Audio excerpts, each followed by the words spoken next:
G'day guys, today I'm going to make approximately 6 litres of oak leaf flavoured mead. Quick disclaimer, I'm not following any historical recipe. I'm really happy if someone in the comments wants to point me towards an oak leaf mead recipe on some quick Google foo. I'm not an academic, by the way, but on quick Google foo I couldn't find any. I have some other brew-based books that are a little bit esoteric, and I couldn't find any reference at all to oak leaf mead. There are some references to oak leaf being a flavouring in some beers. However, yeah, nothing on the honey mead front. Also, my second disclaimer, I'm primarily a experimental leaf, herb and vegetable winemaker. I'm definitely not a god of mead, so this will be me coming at this project from a herbal, leaf and veggie winemaking approach to making mead, rather than being an established mead maker using oak leaves as an adjunct, if that makes sense. So as a result, I'll be fairly heavy on the oak leaves, I think, compared to what some people would be expecting. Some people would think, oh, I'm going to make a mead and I might just give it a little bit of a kiss, a bit of a hint of the oak leaves, whereas I'm going to say no, these will be front and center along with the mead. So yeah, okay, let's talk about volumes. In another video I'm going to put up, I'm going to talk about, with my oak leaves, how we're going to get a true volume of 2 litres, which is what I'll be using today. A true volume versus a light volume or a heavy volume. What I mean by that is, here's a container, and that's 2 litres that I want to aim for there. If I was to just very lightly pack my oak leaves, literally one handful, and take that to be 2 litres, it's actually not. It's actually much closer to maybe 250 mils, if that. Let's put it aside down there. Okay. Similarly, this is, by the way, guys, the volume I've got there is approximately, I don't know, it's about 5 litres. So similarly, if I was to take all of this out and sort of scrunch it down in there, you can see the entirety of that bucket is now in there. Well, that's 2 litres, mate. No, it's not. That's literally closer to 5 litres. So what I want to do is just take that, see, and see how it pops back up to fill approximately 5 litres down there. That marker is not arbitrary. That's actually 7 litres. So I'm pretty happy with that to be 5 litres. Some people will go actually by weight. Not me. I prefer to judge it off volume. We're not talking. It's not to that same level of precision in my experience. It doesn't really matter for herbal or leaf-based wines, at least. Anyway, okay. Now let's go. Right, so let's say 2 litres again. That's what I want there. Drop it in. Yep, there we go. Nice little party push down there. One. So it just falls nice and naturally. Again. Yeah, let's just do that. That's 2 litres. I'm happy with that. Left in my bucket. Yep, that's good. As we can see, I've still got, yeah. Perfect. Now I'm happy with that. Yeah, excellent. Okay, let's put that aside. Just leave that there to look nice. Okay, the other adjuncts I'll be using today are 1 quartered orange and 150 grams of diced fruit. These 2 things are really the kind of the backbone for my other, especially herbal wines. So that's why I'm including them here. Again, not being beholden to any mead recipe whatsoever, or coming from a mead background. I'm pretty much free to use what I see fit, which is good. All right, let's put that aside. So let's just present that. Let's make something nice for the title card of this video, shall we? All right, here we go. Now, here we go. Oh, that's nice. That's very special. Oh, hang on. It's not going to work without the oranges. There we go. Title card. Oh, sweet. All right. Being experimental brewing, again, there's any numbers of ways potentially for me to approach this. What I think I'm going to do is, based on my previous experience, is do a bit of a steep. So what I mean by that is, let's grab the honey that I've got there. So this is 2 kgs of honey. I have used the old mead maker's trick of just steeping it in hot water to make it nice and liquid. So the volume of water I've got there, I'm going to have about 6 litres, I'm sorry, in my final volume. Where's my markings? It's probably hard to see, but I've got a 4 litre mark there. Yep. I could brew up to 6 litres, but what I want to do now is boil up my honey, steep in all of my ingredients for 24 hours. So let's just do that now. So let's add the honey. Nice. Brilliant. There we go. In it goes. Is there some left over? Of course there is. That's the angel's share, I guess. Okay, let's add in all of my mixed dried fruit. Add in my orange. And finally, my hero ingredient, add in my 2 litres of oak leaves. Talk about this a little bit more in my other video dedicated to oak leaf winemaking, but this is always my favourite part, just the physicality, the sensual, what's the word? Both the aesthetics and the look, the feel, every sense is indulged with these oak leaves. I just love them. And it's kind of counterintuitive. It's not something that you see every day. Oak leaves floating around is something that you're going to consume. Indeed, most people really don't put oak leaf on the menu as something that you can consume. But I have brewed oak leaf wine approximately, 4 or 5 times before. And I've learned a little bit more each time. I'm pretty confident though, guys, that I'm going to get something pretty drinkable. Too much oak is not going to be too much of an issue. If anything, it'll be slightly too astringent. Considering the sweetness of mead naturally, I don't think that'll be a real issue. But experimental brewing, guys, we'll find out together. It's going to be fun. All right. I can't help myself. This isn't boiling water. So let's... Now, it just tastes like slightly green honey. Yeah, I didn't really expect much. The steeping is where all of this oak leaf flavour, that's hard to say, will be transferred into the mead or into the honey, the wort, before we pitch it. So again, I just love the physicality of that, just picking up those oak leaves. And letting it drop down. Love it. Love it. Very hard for my limited vocabulary to describe how that feels. It's great. Okay. I don't want this to turn into an AMSR of just picking up oak leaves and dropping them back down, but that's easily what it could become for me. All right. Let's go to the boil, guys. Okay. One more. Love it. Excellent. All right, so we're just in the pre-boil stage now before this starts to kick off.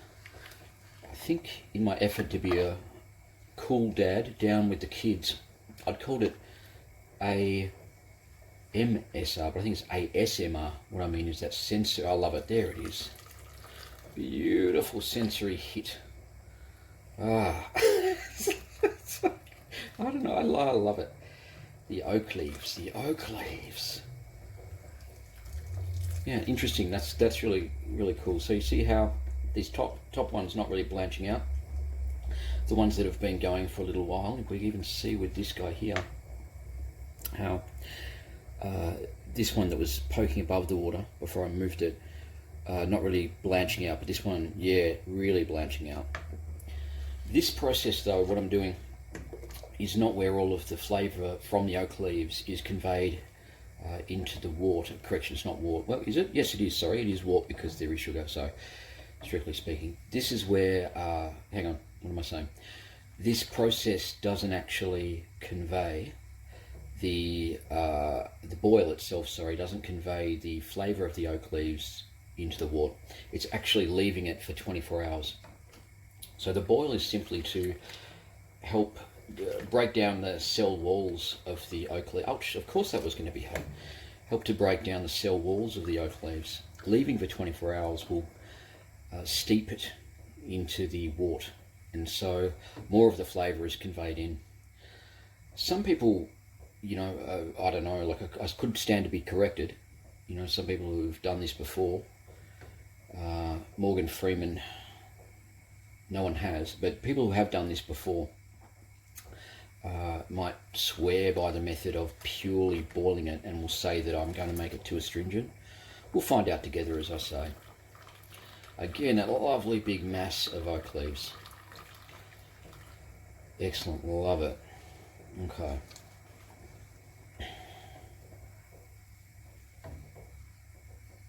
Okay, in the pre-boil, it's pretty much just about to start boiling, kicking off. We can just see there's that kind of, that mead scum, for want of a better word, that's going to be very familiar to mead brewers. That's starting to kick off, so, but I'm more worried, concerned. I'm loving this oak leaves. Apologise, you probably clicked on this guy and did not expect to see so much oak leaf pouring, but I just love it. Alright. Let's get that going, guys. For approximately, it is a bit arbitrary, about 30 minutes, and I'll come back and shut it off and explain the next part of the process. Okay guys, I've just turned the heat off after 30 minutes. Let's have a quick look at the final state of these leaves before we put them in for the steeping phase. So again, nicely blanched out, which means that oaky taste will have transferred fully into the wort. Same as the, flip that over, yep, oranges, yeah, same thing. Awesome. So pretty much not much to do now except give it a final little stir and lift, of course, and yeah, leave for 24 hours. Again, to reference back, 48 hours for me is a good amount of time for a herbal based wine, but for this one I've pretty much decided, according to what big oak leaf home brewing are telling me, 24 hours is sufficient. Awesome. Awesome. Okay. Nice safety hint to make sure that temperature's off. Now I've got to find Mr. Lid. Where are you? There we are. Okay. Done.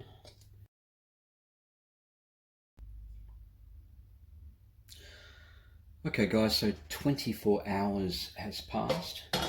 What I'm really keen to check now is what sort of taste I'm getting with this apparent mass, as it looks, of oak leaves into this volume of mead.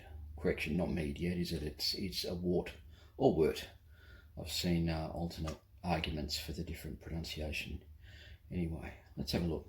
I know what, cause I have brewed, I shouldn't sound like too much of a dilettante, but I have actually brewed mead before, full disclosure. I'm just not a mead brewer, if that makes sense. I'd now consider myself to be a herbal wine, herbal, vegetable, leaf wine brewer, but who dabbles in mead, as kind of wankerish as that probably sounds. All right. Anyway, let's have a look.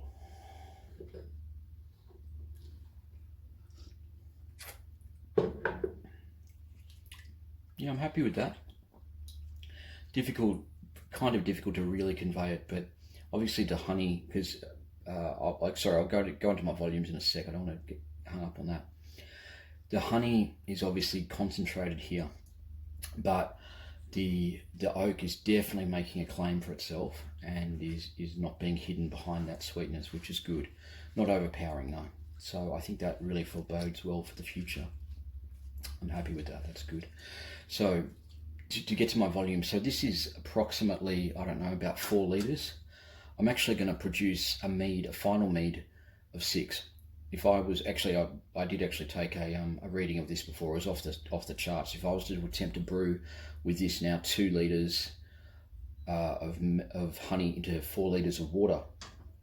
Mead brewers will immediately know that at a half ratio, you're talking, if you could actually get it to ferment, you would be talking what, your low 20s. I'm not confident the yeast I have would actually produce that. So as a result, I've done my calculations via the Got Mead calculator, which I highly recommend.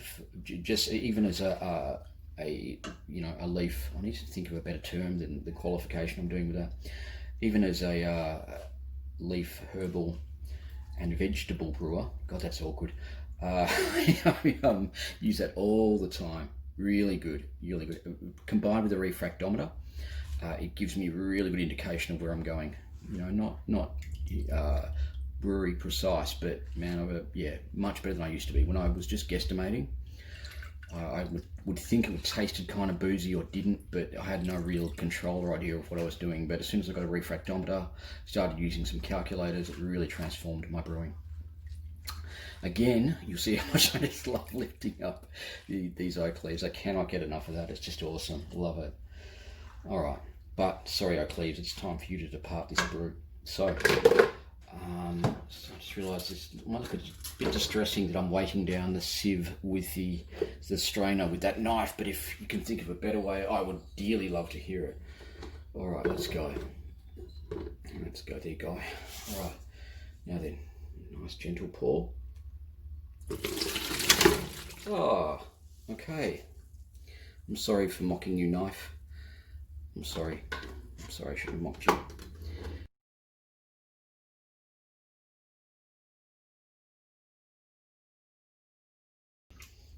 Check my colour.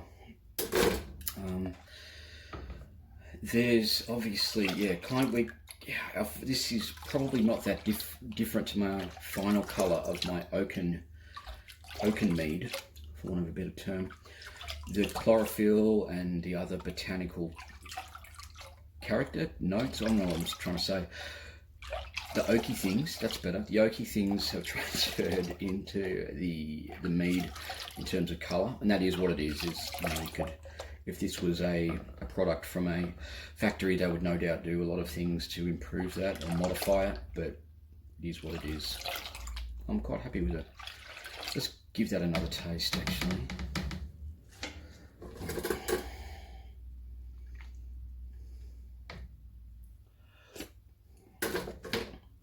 Yeah, good. My objective now is to bring this up to a boil, let it sit there for a minute, and then I'll immediately shut the heat off. I understand different mead makers will have different processes, and I respect it. They will absolutely swear by their method and it works completely for them. That's fine. I'm more about the taste of the oak for this brew and how that transfers or plays off against the honey more than anything else, rather than trying to make a really the best mead ever.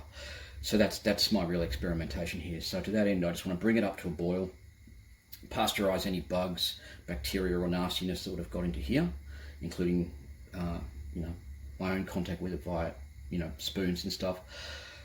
Pasteurize it, kill the boil. Then I want to add water to bring this up to a total volume of 6 litres, get my gravity, pitch my yeast, and then I'll be done. Awesome. So nothing to see here. This is just going to boil off now.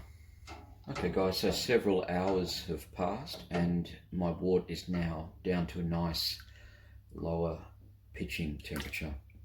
Before I do that though, I'm just going to take a reading and check my gravity of my refractometer. So there we go. Just put a couple of droplets on the glass. There we go. Okay, 1.089, 21 to 23 bricks, 1.089, about 23 bricks. Alcohol 11.5, possibly up to 12. We'll see how we go.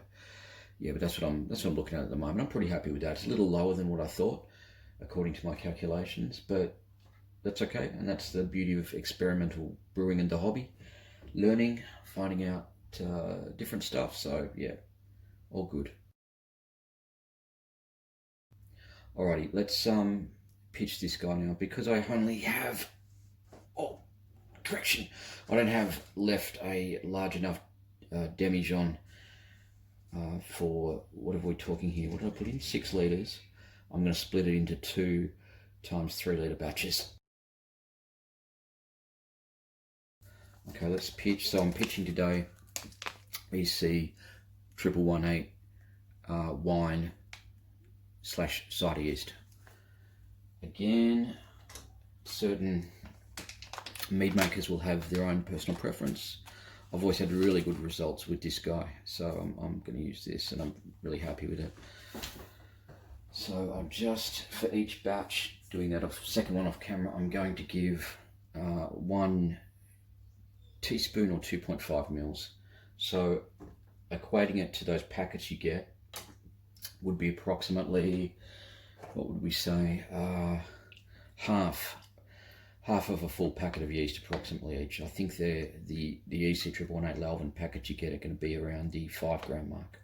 So half of one of those each. Alright, and I'll pop the tops on these, fill it up with water, but literally we're done. So this is going to be a really interesting brew to see how it turns out. And that's essentially it. So thanks for coming along with me on my journey today, guys. We'll check back. The time for maturation of this will be about 6 months, classic mead time, I would think. But I'll definitely have a tasting of this before then. Cheers.